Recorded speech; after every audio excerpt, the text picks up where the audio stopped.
Thank you, Quickshot. There was so much blood in that game. There was more than first blood. There was second, third, fourth, fifth, and sixth. KOO coming away with the victory, though. KOO. And Monty, you promised me something weird. You did, and we got it immediately in Champion Select with the Zach pickup. Talk to me about this, because it's such an interesting leap for him to make to that champion. Oh, please. He's played a lot of weird junglers at times. Sion, Trundle, he pulls out this stuff, and I didn't really like what happened in the early game. I think Fnatic clearly outclassed them early, which I think is one of Fnatic's big win conditions in this series as a whole, because I don't think they can survive in the late game against KOO, so they have to have these big leads. Yeah, Fnatic with this competition, it's like going to casino and placing $1 million on the early games. Yep. Like, yep, coin flip right now. If we make Ignite on your mid laner. Ignite on your mid laner. You don't take advantage of somehow Zach was level 4, giving up his blue buff to a level 7 Cassin. Like, if the game gets to that point where you have the 5,000 lead, you need to just close out, and you just can't afford to make these mistakes where you, get a little greedy. Twice Reignover, fantastic early game pathing, farming, ganking, but then a couple of times he overextends and kind of gives up that lead, and you can't afford to do that. Jump in here, probably. I think KOO did a really good job of strategy of what to do. So they blind pick their top, blind pick their bot. That kind of sucks. It's instantly solved by lane swapping, and this instantly solves the whole jungle mismatch with Zach versus Rek'Sai, which also sucks. So they have a lot of early game that is just not fun. They fix that with this lane swap. However, I think this is the KOO passiveness that comes into play. They actually see Reckless and Yellowstar push out and base, and it takes KOO 15 seconds to go, oh wait, I don't want to hit this turret, we're going to back 2. And now it's the standard. And this is where KOO doesn't want to be. And then you see Rek'Sai just completely destroy mid lane, get first blood top. Like, that's just not where they wanted to be. That must have been some sort of miscommunication. That's really the only way that something like that happens. Maybe one player decided they didn't want to go into that lane after all. But yes, it was very poor, and it did set them very far behind. Thematically, though, that lane swap kind of helps Fnatic because the strongest lane matchup disparity is the top laners against each other. Huni and Smeb kind of weren't all that relevant in the early game. Huni with a very tank-heavy build actually does a lot more in these early team fights than a Riven that builds damage from behind. Then again, Reignover could spend all his attention in the mid laner. Suddenly, Febiman was super far ahead in CS pressure, and that kind of still allowed Fnatic to take control of the game. Suddenly, though, it wasn't enough for them to snowball, but I think the lane swap was still, in that sense, pretty risky because your main carry, Smeb, he's playing from behind. You're already playing a rough matchup in the mid lane that constantly Reignover doesn't even care about wards. He just hovers there in full vision, says, well, you're not going to farm, I don't care if you see me. I will still out-level the Zac somehow. I don't know how that he stayed a level ahead there, but yeah, Fnatic, they were ahead in the early to mid game. Yeah, you saw Fnatic on your screen there strategizing after a very tough loss. We have to remember how back and forth this was and how set up they were. You mentioned, well, they needed to get leads. They did get those leads. They almost got their money back and more from that casino.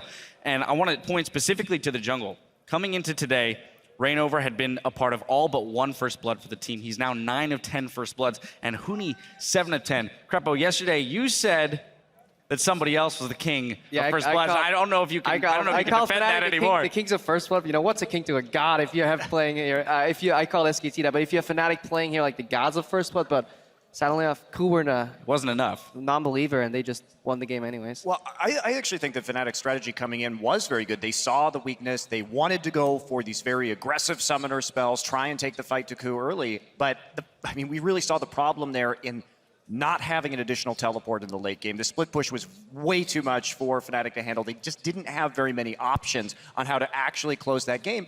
And the Dragons just kept letting it over time and time again. I have to push this forward to the replays because we talk so much about how these teams are going to pair up in the early game. Passivity versus aggression. So first off, 10 minutes and 30 seconds into the game, 4 for 3 for Fnatic in the bot lane, but KOO is the aggressor here. I actually like this because, yeah, KOO makes the first move here.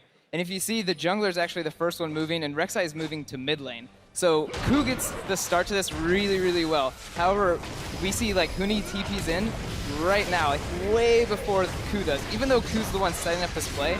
And this gives Huni, 2 to 3 seconds of damage before Smeb even gets in. So this gives enough time for mid and jungle to come down to this. Well, this is fine up until right here. Huni just turns it around. Great Hecarim ultimate, right, to turn this fight. But there's no reason for KOO to do that. LeBlanc, you have to know, is going to be coming down out of that mid lane. So don't get greedy. Don't overcommit. Just back off right after you get a kill or two.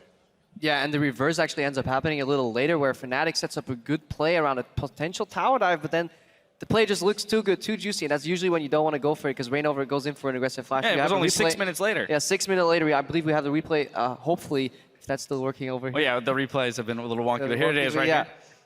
And you can see it right here. Good zoning here, but Yellowstar, he knows he can go for these trades because there's a threat of a dive looming already. So there's nothing the Prey and Gorilla can do here except run. So they get so much damage. Right now, the map belongs to Fnatic. This is okay too, but then Reignover going for the flash here to follow up aggressively, that is just too much. When a teleport comes behind you, imagine just Reignover pathing towards the teleport location of Smeb. Smeb would have had defensively flashed out. Then the re-engage would go straight into the utility AD carrier's ultimate. That would have been a beautiful play where suddenly Fnatic controls the map.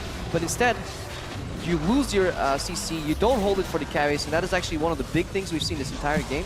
People not holding their crown controls for when the carries comes in. When you play these CC-heavy compositions, very often you forget to keep count, but you need at least 1 or 2 CCs later on in these fights, because otherwise Smeb can clean up, Feb can clean up a couple of fights, and that is lack of communication, maybe the pressure of the stage getting to these teams. Definite lack of communication there with Reignover flashing in while the rest of the team is backing out of that turret.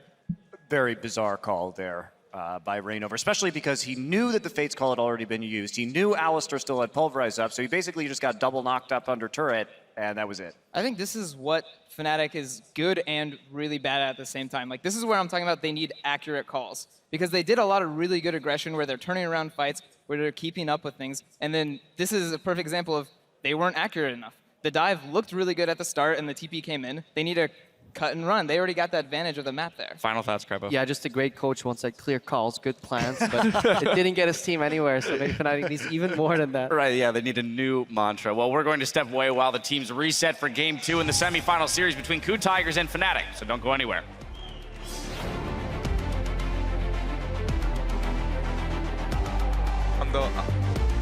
What are you doing? You know there will be consequences. You remember the word consequences? Help! Onslaught of Shadow splits everyone from KOO away. Febiven coming! 2 for 1. Febiven wants to clean up. It's a triple for Smith.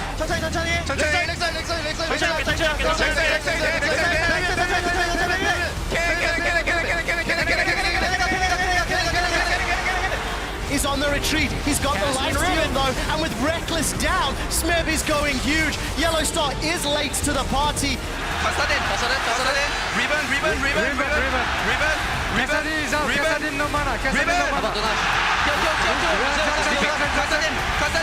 But Febiven's down as well. Reckless needs to survive and tank. The shields are there, but there may not be enough. He's flashed out, and Kuro chases him. KOO Tigers one step closer to an all-Korean final with SKT.